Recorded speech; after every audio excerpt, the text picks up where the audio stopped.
Okay, I want to start here with the water hyacinth.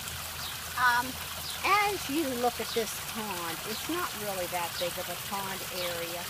And in the past, we've gotten too many of these water hyacinths, and they really reproduce fast. Just like a strawberry plant have runners, these have runners.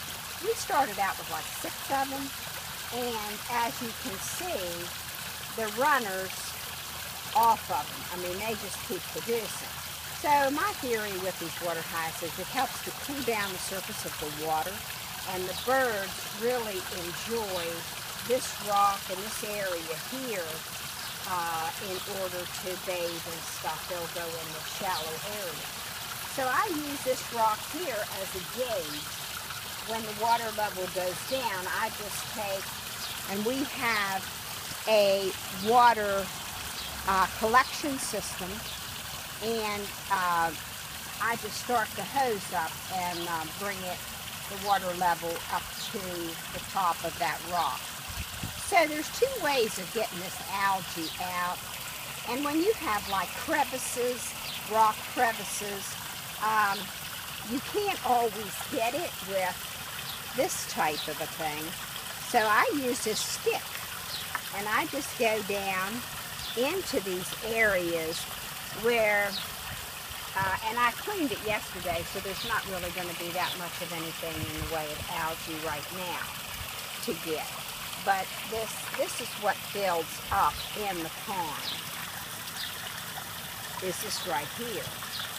So I just try to keep up with it. And then up here we have the splash pad. And I have filmed this before to try to help with the loss of water. It's got the water hitting water, which cuts down on the splashing out of the pond water. So that, and then also I wanted to share with you guys this skimmer. Now there's we have 2 areas where we, where it filters the water. So one is up here where the water comes out. There's a kind of a mesh thing that catches some of the algae.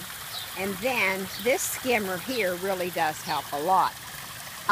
But what you need to do is you need to get your hand down, and I cleaned it yesterday, but I didn't clean this part. So I go, before I turn it off, I feel down at the very base. And since I did this yesterday, it's going to be very little. But here's what collects. And if you turn it off before you get this, then it just works its way right back into your pond. So the best bet is just dig your hand down before you turn off your power to clean this filter that's in the skimmer. I have turned off the power, so now all you do, I try to be a little careful with getting this out so it'll contain as much as possible. But one thing, by taking this and cleaning out that front area, all that algae, it helps to keep it from building up here. So there's really not, it's just kind of mud and dirt on here. So there's not that much algae. So now I'm going to hose this off.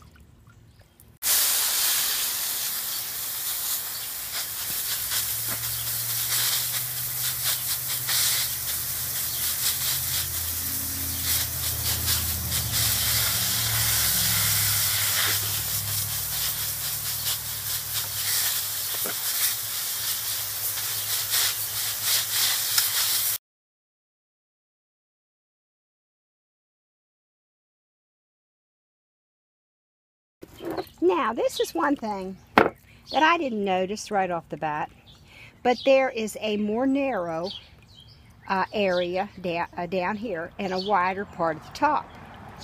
And this also applies to this.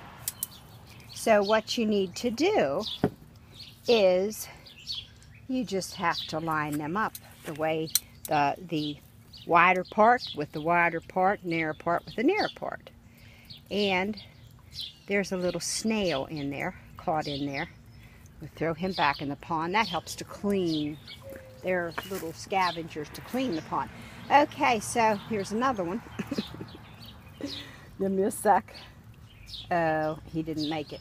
Oh, there's something. Okay, never mind.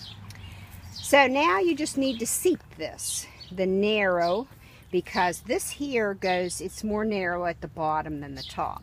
And when you put these skimmers in, you just want to be aware of this is not a perfect square when you put your brush and your skimmer thingy. So then you just have them together.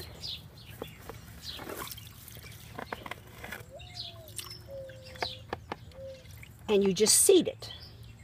And that's it.